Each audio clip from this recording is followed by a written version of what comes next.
All right. So this is part 2, and title of this video is going to be remain blameless in this ministry and abstain from carnality. Right. So one thing about when it's coming to this truth, you have to walk in this path that Yahweh Shai, walked in. So as much as possible, people gonna try to you have to remain like very calm. You have to remain vigilant, and you have to always like be on guard. If somebody happens to roll up on you and try some stupid shit, of course, yeah, you could defend yourself and fight back. But we're just saying that if you have a possibility to avoid the conflict, try to go avoid the conflict. Like if somebody try to come in camp, try to be a demon, try to distract the lesson, then eventually just stop it and then just wait till that person leave, and just go somewhere else, or just bring out some scriptures and and just remain spiritual as possible, because in the end of the day, it's like scriptures say that we're in the midst of wolves, and that how you have to be as wise as serpents and harmless as doves. Another Melechite bastard. So yeah, all right. So other than that, I'm gonna have this brother. You can bring out Philippians chapter 2, verse 12 to 15. Babakasha. Yeah, can you get it, because I have to spend on it. Oh, I'll get it out. All right, I'll just bring it out. The hell? So this is Philippians chapter 2, verse 12 to 15. It says, "Wherefore, my beloved, as ye have always obeyed, not as in my presence only, but now much more in my absence, working out your own salvation with fear and trembling. For it is Yahweh which worketh in you, both to will and to do of his good pleasure. Do all things without murmurings and disputings, that ye may be blameless and harmless, the sons of Yahweh without rebuke, in the midst of a crooked and perverse nation, among whom ye shine as lights in the world." Right? So we have to basically, because Yahweh Shai, he's the light of that world, right? So we got to follow that same light too. So we got to be like that mini light as well. So we have to go as far as basically making sure that we try to be as blameless as possible, because Yahweh Shai, he's our top role model, and what he did was he laid the foundation, this truth, he was basically an example of what to be like, not these guys out there like what's his name? Chief Ephraim's talking about in the red room that he called off all camps. We're not taking that offer, man. Look at this fucking demon, yo. Stupid. So yeah, so basically, like how he was calling all camps and things of that nature, claiming that you're gonna be a pull-up boy member or so, you're gonna earn the title of that. Like, first off, like, nigga, where the hell you been? Like, you basically taking all these long breaks, and the only time you want to do the work is when you just want to basically do the work to to look good. He's like a celebrity Israelite, basically. He only want to pop up when some shit goes down. That's basically what it is. Honestly, with that whole gangster mentality, you gotta purge that shit out, because that's that weak nature. That's that old man. Before you come into this understanding, this truth. And honestly speaking, he seemed like he could be an agent. Got this man over here in a red room looking like Ming the Merciless, talking about from Flash Gordon, talking about he gonna call our camps and things of that nature, talking about what those brothers did over there in Chicago, those guys, that you gotta help them out or whatever. That HOI gonna pull up and help those guys out. And then you got this other guy, I forgot, Naquam from WFI, Watchman for Israel. He's another, yeah. He's honestly, because they trying to push for that carnal approach, and they always want to call people out and do things of that nature. Like, we're not here to like call people out, trying to like put people on blast because they can't understand or things of that nature. You got to teach, you got to do this truth, be humble with it. So bring out Romans chapter 12, verse 16 to 19. Romans chapter 12 and verse 16 and 16. Be of the same mind one toward another. Mind not high things, but condescend to men of low estate. Be not wise in your own conceits. And continue to verse 19. Recompense to no man evil for evil. Provide things honest in the sight of all men. If it be possible, Louder. As such as lieth in you, live peaceably with all men. Yep. So you gotta live as peaceful as possible. It's not about trying to look like you want to be the toughest guy on the block or so. Like ISUBK fighting over a street corner in IUIC. That's stupidity. You know, like what example are you setting in the truth if you trying to fight, over a stupid corner? You basically are like no different than a nigga in the world that's fighting over a turf. Just to sell illicit drugs. You're almost just in that same mentality. And that's honestly wickedness. If you see that a brother's teaching on a street corner, you go to another street corner. You know what I'm saying? So continue. It say it say verse it say verse 19, dearly beloved, avenge not yourselves, but rather give place unto wrath, for it is written, vengeance is mine, I will repay, saith Yahweh. Exactly. So and bring out verse chapter 8, verse 5. So basically, and just hold it. The Lord is saying that belongs to Him. So you over there trying to teach and do your little ministries at the time of a what you call it? Because I know HOY, they did it at the time of Pride Day.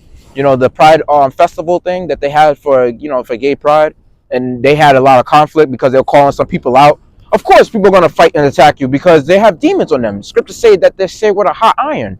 You can't. And just like the IUIC, they going over there by the Christian churches trying to teach and trying to cause conflict and strife. Like, no, you got to be smart. If you know where a lot of people are going to be around, like areas with a different religious organization, you know, stay away from those areas, especially if they're having like big festivals and things of that nature. You're not meant to teach. The Lord said, just teach on the main concourse, the street, Proving that Bruce Lee, he was a Jake, because he even said a wise man wouldn't surround himself in a crowd. Well, These guys is oh yeah, that's a good. Yeah. A wise man would not be found in a crowd. So and then they over here like getting hit in the head with with flagpoles by those Ishmaelites.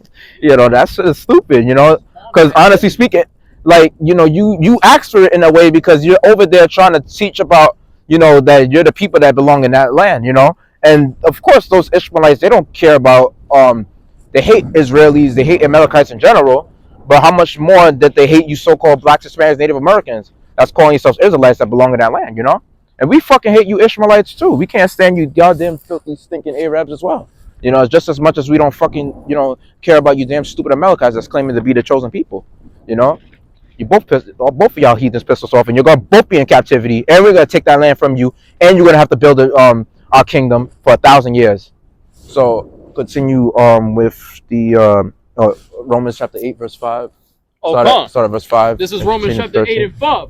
For they that are after the flesh do mind the things of the flesh, but they that are after the spirit, the things of the spirit. Continue. But to be carnally minded is death, but to be spiritually minded is life and peace.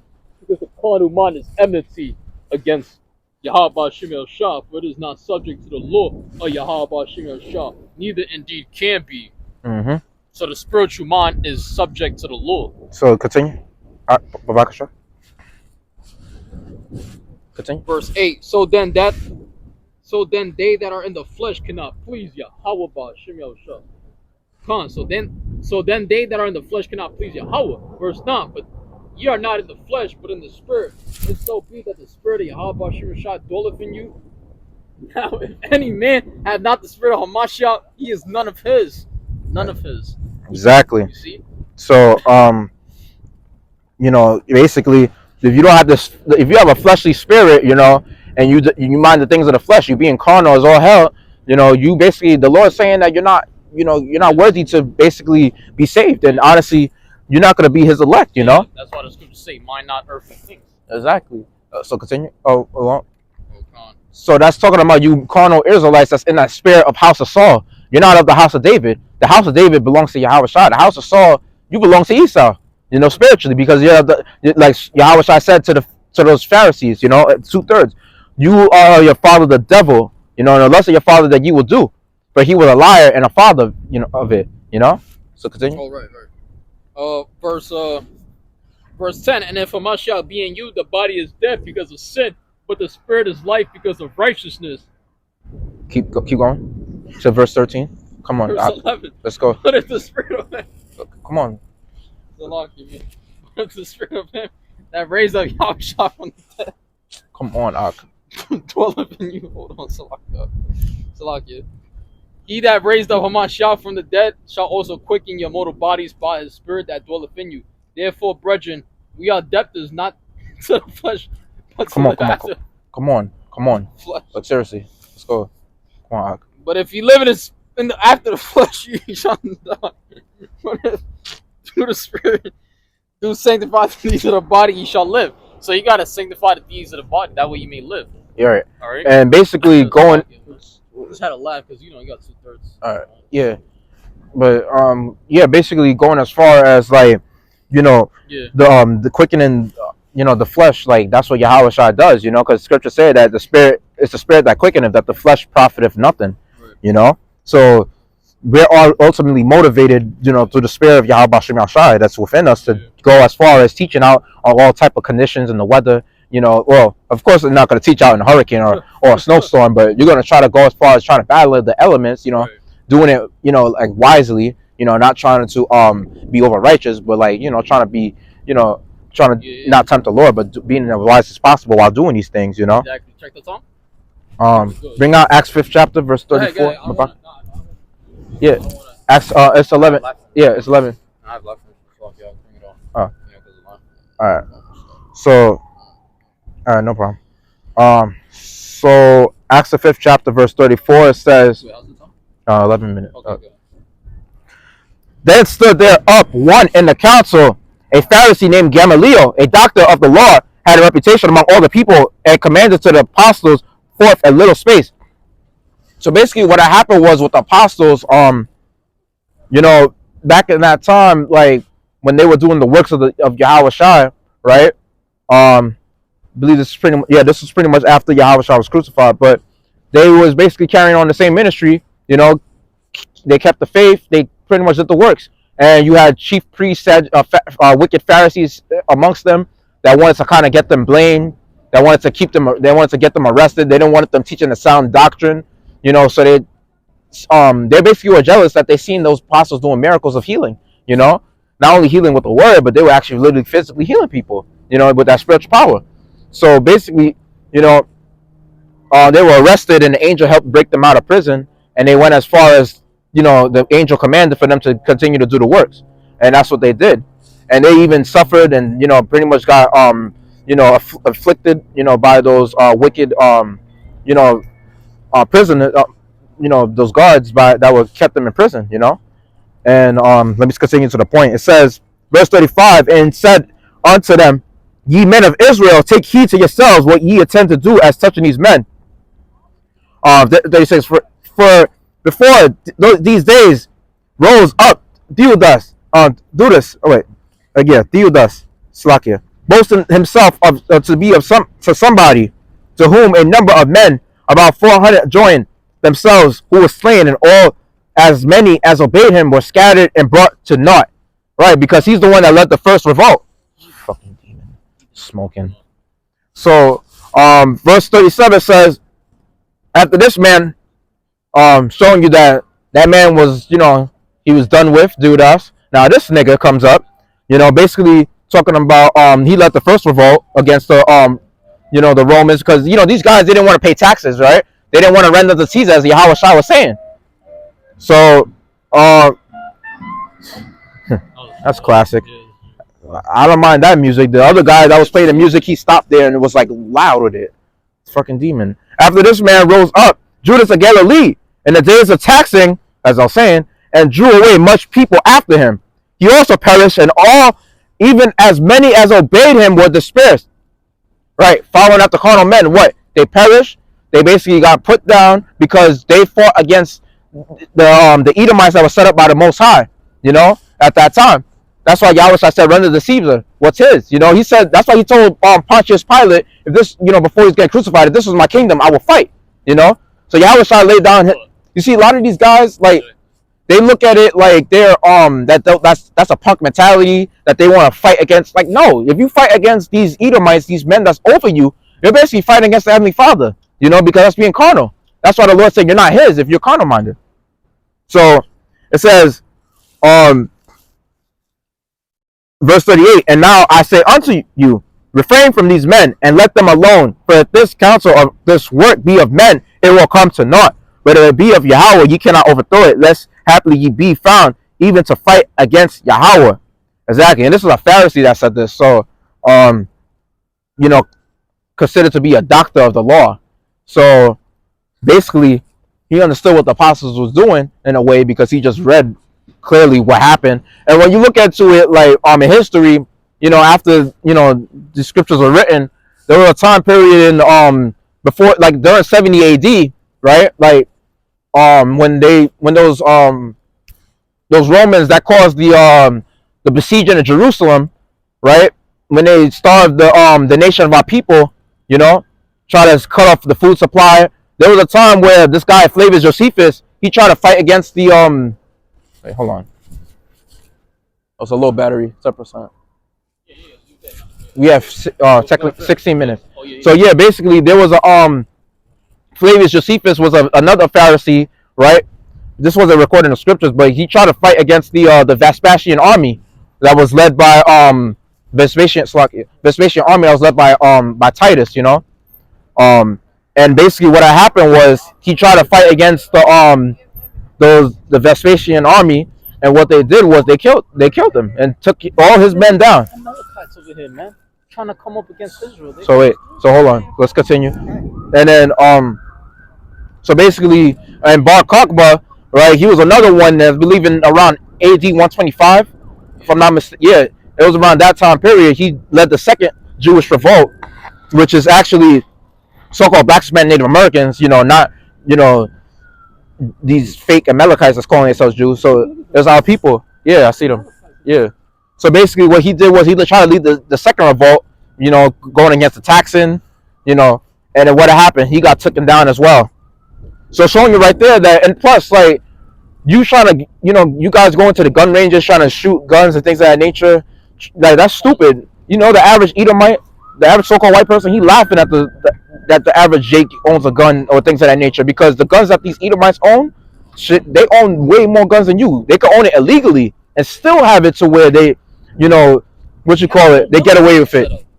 And then then the average Edomite in the military is laughing at what the average Edomite owns, because honestly speaking, what the Edomites own in the military, shit, they got sci-fi shit. They got guns that you haven't even seen. You know, they got guns that you see pretty much the technology that you see in TV, like on some Terminator shit. You know, and they increasing their arsenal like crazy because they got laser guns that could literally melt a whole car, like literally. So what are you niggas really trying to fight against? They got robo cops. They got robo dogs. So how you gonna fight against them carnally? You gotta fight against them spiritually. This, truth, us doing the works is pretty much bringing about the downfall of their kingdom. Yeah, that's how you. They got AI robots. Yeah. So, that's the. But that's why Matthew chapter 10 verse 16 says, "Behold, I send you forth as sheep in the midst of wolves. Be ye therefore wise as serpents and harmless as doves." So it's pretty much like what we have to do on this side. It's like we have to pretty much be as wise as possible. We got to be like in that. Bro, what is a flat tire gonna do? Wait, come on, let's stick to the point. But yeah, basically what happened is, like, you got a lot of these guys that's trying to go out there trying to start attention when they're doing the truth, trying to be seen. They want to try to do some shit to get more views, more clout. You're basically attracting niggas in the world. Same thing like when y'all guys do the Passover, you trying to bring all these women that on a fucking period, and guys ain't righteous, man. They like to be riotous, and that's why the Lord, he's gonna raise up, starting with the tribe of Judah. We're gonna have the lions out here. So yeah, the Lord's gonna release these spirits of vengeance. To hell with a dog, to hell with your flat tire. That's not gonna be useful in the time of Jacob's trouble, man. Yeah. And that's it. We're gonna end wait, hold on. Matthew chapter 20. It's a minute. So Matthew chapter 26 verse 51 to 54, it says, "And behold, one of them which were with Yahushua stretched out his hand and drew a sword and struck a servant of the high priest and smote off his ear." This is talking about the time when Yahushua was about to be delivered up to be crucified. When Judas set him up. So it says, "Then said Yahushua unto him, put up again thy sword into its place, for all they that take the sword shall perish with the sword. Thinkest thou that I cannot pray to my Father that he shall presently give me more than 12 legions of angels? But how then shall the scriptures be fulfilled, and that thus it must be?" And basically when it's coming to you got to be as spiritual as possible. You can't be carnal. And what you call it? When it's coming to a lot of the Pharisees, scriptures say that how like you wicked Pharisees, like y'all strain at a gnat and swallow a whole camel, you know. So we're gonna end this here. So yeah. So that basically, y'all worry about unnecessary matters, small matters that y'all try to, get on the whole nation of Israel for that's teaching the truth, and then you want to, basically do a whole bunch of unnecessary shit. To Yahweh, Ba'Shem, Yahweh Shai, Ba'Shem, Kakadash, the honors of the Apostle, Els, Great Millstone, peace and citation, hope for that. Shalom.